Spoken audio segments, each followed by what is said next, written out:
პროტესტი არ დაწყებულა როგორც თორნიკემ აღნიშნა არც 28 ნოემბერს, არც მანამდე კანონზე რო აქციები იყო.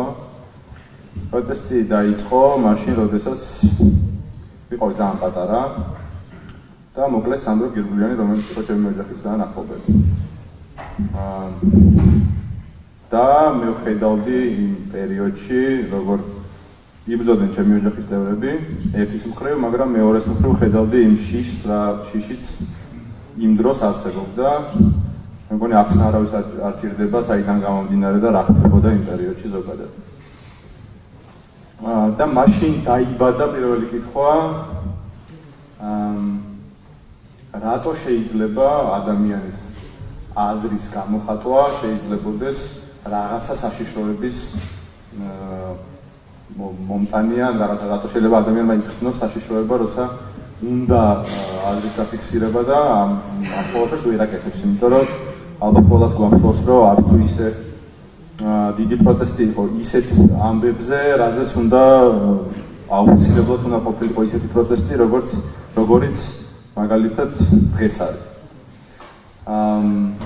ასევე მე უბრალოდ გამკვირვებია იმ ადამიანების, ვინც კრიტიკულად არ არის განწყობილი მარტო რაღაც მთავრობის და პირობითად მინისტრების ან ვიღაცის მიმართ კი არა, პირველ რიგში საკუთარი თავის მიმართ. იმიტომ რომ სხვა შემთხვევაში თუ კრიტიკული არ ხარ პირველ რიგში შენი თავის მიმართ, ეს არის კონფორმიზმი და მეტი არაფერი. ფილად რო ვთქვა, კიდე შეიძლება სხვა რაღაცების აღნიშნოს და თქმაც, მაგრამ ამ სიტყვას გამოვიყენებ. რაც შეეხება უშუალოდ 28 ნოემბერს და 28 ნოემბრის მერე განვითარებულ მოვლენებს, თითქმის ყოველ დღე შეიძლება 1 ან 2 დღე ყოფილიყო მაქსიმუმ, როცა მე ამ აქციებზე არ ვერ გავედი. დანარჩენ დღეებში იქ ვიყავი, ძირითადად პირველი სკოლის ტერიტორიაზე, ჩემ მეგობრებთან ერთად. უამრავ ადამიანს შეუძლია დაადასტუროს ის, რომ მე ძირითადად ამ პერიოდში თითქმის სულ ერთი გამონაკლისი 29 ნოემბრის გარდა თითქმის სულ პირველი სკოლის ტერიტორიაზე ვიყავი, როგორც აღნიშნე, ჩემ მეგობრებთან ერთად. დაახლოებით ალბათ 1-200 ადამიანი არის, ვისაც შეუძლია ამ ყველაფერზე ლაპარაკი, რომ იქ შემხთა, იქ რაღაცა გაუჩერდით ვილაპარაკეთ და ასე შემდეგ. მათ შორის იყვნენ საქართველოს ნაკრების რეგბისტები, ექიმები, მსახიობები, რეჟისორები და ასე შემდეგ. ერთადერთი დღე იყო, როცა მე ლოკაცია შევიცვალე, ეს იყო 29 ნოემბერი. მაშინ, როდესაც გავიგე, რომ ჩემი ოჯახის წევრი იდგა უშუალოდ ტიტინაძის ქუჩაზე პოლიციასთან ძალიან ახლოს და ავედი, რომ გამომეყვანა იქ. ასვლისთანავე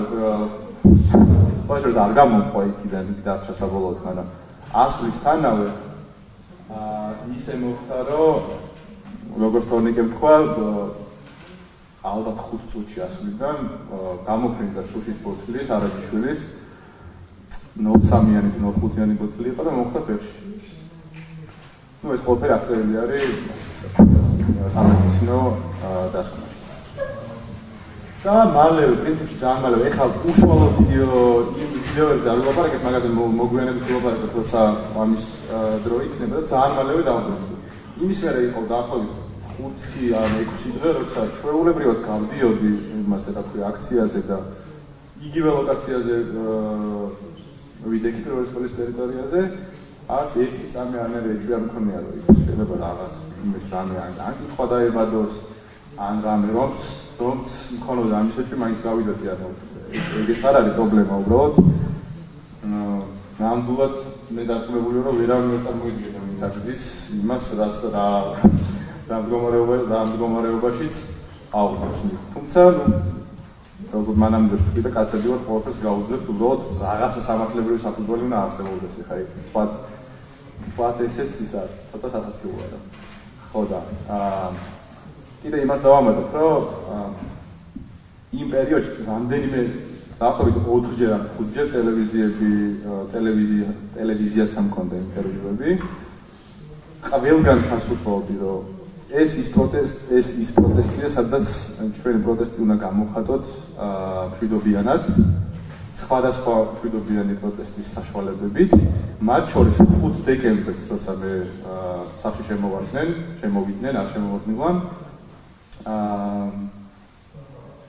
1 საათი ადრე მქონდა ერთ-ერთ ტელევიზიასთან ინტერვიუ, სადაც კაფიოდ გაუსვი ხაზი, რომ მეთქი პროტესტი აუცილებლად უნდა იყოს მშვიდობიანი. ხო, ალბათ სულ ეს არის და არ ვიცი, პროკურატურის მრავლდებაზე რა უნდა ვთქვა, არ ვიცი, მართლა გაუგებარია, ეს მხრივ მეორე მხრივ სასაცილოა და მესამე მხრივ არ ვიცი, დეილ კუპერი რომ მოიყვანო TwinPix-დან და ქვესნობიერის გამოძიება რომ დაიწყოს, მაინც ვერ იპოვის იმას, რასაც გვედავიკიან. ამიტომ კიდევ ერთხელ დიდი მადლობა თქვენ წინასასამართლოს გადაწყვეტილებებისთვის და ხო, დამთავრდა. ხალხს ცხოვრობს უბრალოდ